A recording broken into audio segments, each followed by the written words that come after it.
Video lesson 2.4, that should say, Imperialism in Southeast Asia, China, and Japan. So we studied the continent of Africa. Now we're switching over to the continent of Asia and how that the experience of imperialism was in those countries. So first of all, let's just talk for a minute. We learned last video lesson about indirect rule, which was when we had the traditional leaders stay in power. We saw those examples of the Gold Coast colony, which is now Ghana, and Kenya, both being examples of indirect rule. But there is also direct rule. So direct rule is when a colony is ruled directly by the government officials of the imperializing country.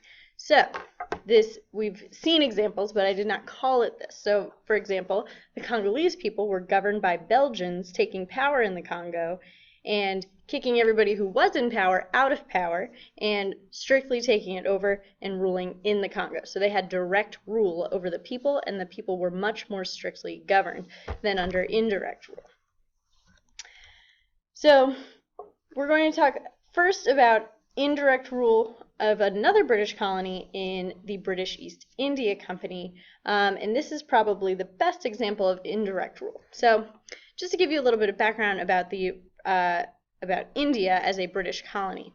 The British East India Company acted like a country, so it was a company, like a business, but it had strong economic influence over India, and it controlled the spice and tea trade, which were the two major exports of India.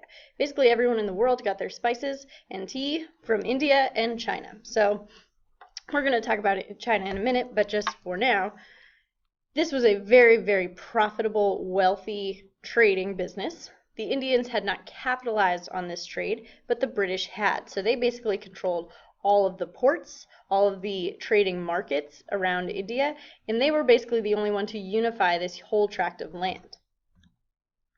So because they really only cared about their economic profits, India was allowed to maintain their cultural diversity. So they have many different languages. If maybe next class I'll bring in my Indian currency from when I was in India, but it has about 16 different languages on it. I once heard that there were something like 36 official languages of India itself today. So many, many different languages and ethnic groups, and about 2/3 of the country is Hindu, or Hindi, and about 1/3 of them are Muslim. So very religiously diverse as well. So you can see India is right here, kind of in the center of this whole huge British Empire. So at this period of time, before India officially becomes a colony, the British have contact throughout Africa. They've established Australia. They also have British North America, which, as we know as the 13 original colonies, right? They also have Canada as well. So they have contacts everywhere, and you can see that they are by far the most widespread empire of the world. There was once a saying that said the sun never sets on the British Empire, and if we see going east to west, if it rose in the east in the whole world, then by the time it got back over here, it was already touching these islands in the Pacific again, which are still the British Empire. So literally around the entire world, the British had imperial power. And it's just that tiny little country right there. And it ends up taking over this huge populous nation of India. So here's how this happens. The East India Company basically run the economics of India. There is no overarching unifying power for both the northern and southern parts of India. But as the industries and the need for raw materials accelerated in Britain, Great Britain began to want more of India's resources. So things like cotton to propel the textile trade. So therefore, they wanted more control over India as a colony. This brings us to about the year 1857, which, as we know, was kind of the height of the industrialization from our last unit. So they hired Indian soldiers called sepoys to protect their interest in India. So these sepoys, this is a picture of one, were hired by the British Empire to protect British interests, but they were Indian. So they were not fighting for India, they were fighting for the British. But in 1857, about 300,000 of these local sepoys rebelled against the British Army, who only numbered about 50,000. So the root of this rebellion was that their new guns were greased with lard, which was a mixture of pig and cow lard. So they had to bite off the paper to insert the cartridge into the gun. And in Hindu culture, the cow is a sacred animal, so any disrespect towards the cow, such as using its lard or meat for human purposes, is considered disrespect or sacrilegious. Same thing as you learned last year in Islam, the pig is similarly not able to be consumed. So both the third of the population that was Muslim was offended, and the 2/3 that were Hindu were also offended by the pig and cow lard because they therefore had to consume these pig and beef products. So the final straw, this was the final straw in a long chain of events. So it sparked a rebellion known as the Great Rebellion to the British and the First War of Independence to Indians. So that's just a little bit of interesting fact in difference in perspective here. This resulted in Great Britain establishing direct rule over parts of India. So before they were kind of like, as long as we can use you for your spices and tea, we're all good, we'll let you rule yourselves. We have power over you, but it's not really official power. But now that you did this, okay, we're going to lay down the law and we're going to establish some direct rule over this colony.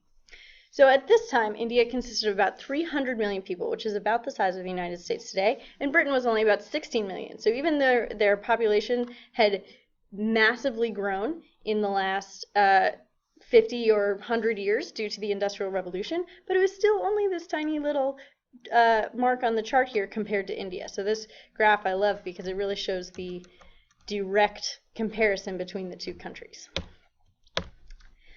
So about 60% of the country was ruled directly by British government officials, and about 40% were allowed to be ruled by native princes who had sworn their allegiance and their loyalty to British policies. And this is just a fun picture from my study abroad trip to India.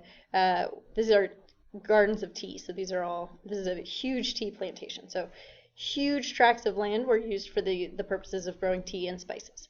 And these, they're called viceroys, were the British people that represented the British government in India to rule directly. And so they developed agriculture there, such as cotton and tea, like you see above. They also developed the raw material industry of coal and iron. So by 1940, the Tata Iron Works was the world's largest iron factory, which is pretty impressive. But this wasn't necessarily being used in India to make this great developed nation. It was going right back to Britain to supply all of those railroads and factories that we learned about in the last unit. So here's just an interesting picture of the juxtaposition between traditional Indian culture and these new railroads that are being built there. So the British did develop infrastructure by installing railroads and telegraph lines. And by 1900, India had the longest railroad in Asia. They also implemented a British style of education. So this was the first formalized education in India ever. So they now had schools, they had classrooms, those kinds of things were now implemented in British India. They also established a British style of bureaucracy, which is government workers or government officials. So the British were the highest ranking officials, and they had various levels that involved educated Indians in the political process.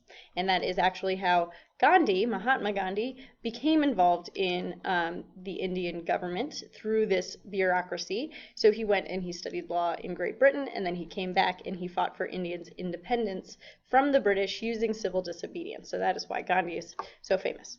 So all what we're learning about right here. So this bureaucracy was extremely efficient and did allow some autonomy, but was still ruled by the British. All right. That is enough on India, so we're going to talk about Southeast Asia very quickly. So France also had colonies in Southeast Asia. So this area right here between India and China we call Southeast Asia. So they had a colony called French Indochina, which was composed of Vietnam, Laos, and Cambodia. The British, not only did they have India, but they also had Burma, which we're going to be reading about next class, which today is called Myanmar. The Spanish had the islands of the Philippines, which when the Spanish and the United States went to war, the United States ultimately took over the Philippines. The Dutch had what is known today as Indonesia, which is called the Dutch East Indies. And the British, in addition to Burma and India, they also had Malaysia, including Singapore. And so this is kind of why those languages are spoken differently in different parts of Southeast Asia today. Additionally, this place called Siam, you'll notice this is the same shape and location of Thailand. So the kingdom of Siam was actually independent. So you might hear references to that in some pop culture because Siam was called Siam until about the middle of the 20th century. Okay, so I just named a whole bunch of small little island countries. Why not this small little island country of Japan? Japan, in the middle of the 19th century, so around the 1850s, initiated what they called the Meiji Restoration. So this established a military bureaucracy, so a government that was run by the military.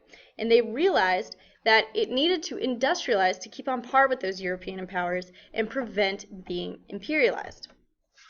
So they established Western education and banking systems. They took on Western culture and Western fashions. They also opened up trade with industrialized powers to benefit from those resources and those finished goods that were now being sold all over the world, but Asia was really seen as the place for those raw materials. However, not Japan. Japan was seen in the market for those raw materials because they also developed this weaponry and technology, factories, manufacturing, on par with the Europeans. So because they were trading with Europeans, they were dressing and acting like Europeans, they integrated Western ideals into their culture, the European powers started to recognize them as the Western Empire in the East. And we call these West and East because if you look at a map, Europe is kind of in the middle, but really it's more west of our Afro-Eurasia massive landmass, and Asia is in the east, so we normally refer to that as Eastern culture. So Japan was able to resist imperialism because they industrialized, whereas these countries down here were not. They also ended up building their own empire by taking over the control of the Korean Peninsula, and we're going to get into this a little bit more in our fourth unit about World War II, but they also took over parts of China and Mongolia and Russia. So now let's talk about our last and largest country in Asia, China. As the Western Hemisphere industrializes and imperializes, China resists these changes but sticks to its traditional government. So whereas Japan saw the need to modernize and industrialize to prevent being imperialized, China says we're going to stick traditionally and close our doors to the West. But before that happened, the West, the European powers, and America continues to seek Chinese goods, those spices, tea, and other resources, and bully it into trading more and more. And as imperialist powers began to take more and more control of Asia, such as India and those Southeast Asian countries, they established spheres of influence in China. And a major power, it was already a major country, but it was antiquated, it was old-fashioned, so they couldn't keep up with the industrialized European powers. Here's this map showing our spheres of influence. So we can see kind of this area was occupied by Russia, Korea was occupied by Japan, as I stated. Then we have kind of this reddish area. Obviously, this British India is bleeding in, excuse me, into China, and they also have kind of the region of Hong Kong. The Portuguese and the French are bleeding up from French Indochina into this southern part of China here. So they're kind of all closing in and putting pressure on this Chinese society. So a couple things happen. Number one, the Boxer Rebellion is a rebellion where men known as Boxers opposed interference of imperial powers in Chinese trade and affairs.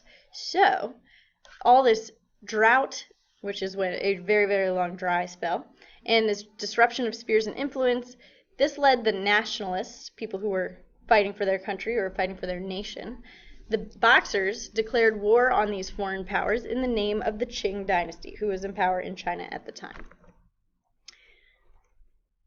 And how they did this was they destroyed those Western influences, such as telegraph lines, they burned railroad bridges, and they terrorized foreigners. So they fought with guerrilla warfare, and basically whenever they encountered a Westerner or a foreigner, they would commit acts of terror. And so they thought they were invincible to modern weaponry as well. So, and they being the Boxers. So they thought themselves were invincible. So they could go and fight these men with guns when they didn't have such weaponry. And so Europeans kind of get the message from these acts of terror, so they respect Chinese sovereignty, and they even help them resist imperialism against Japan, because remember, they don't want Japan getting any stronger, because that would threaten their influence in the region. So they're saying, okay, China, I'll protect you, don't worry, we'll save you with our modern weaponry. But ultimately, Japan takes an increasing amount of control over areas in China throughout 1905 to 1940.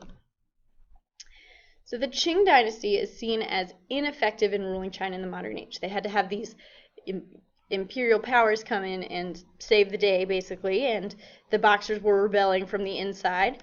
And many people wanted to modernize. So they said, hey, Japan did it, and they resisted imperialism. We didn't do it, and now we're at risk. To be a modern, powerful country, we need to industrialize. So many people were unhappy with this Qing dynasty, which had lasted for hundreds of years and was basically what we learned about all in Unit 2 last year. And so in the Republican Revolution of 1911, the nationalists overthrew the last imperial dynasty of China, who were known as the Qing. And a man named Sun Yat-sen, who is pictured here, was elected as the first president of the Republic of China. So China becomes a democratic country as a result of the Republican Revolution of 1911. Okay, so we are all done. Make sure you take the quiz on Canvas, and I promise I will put it on the right page this time.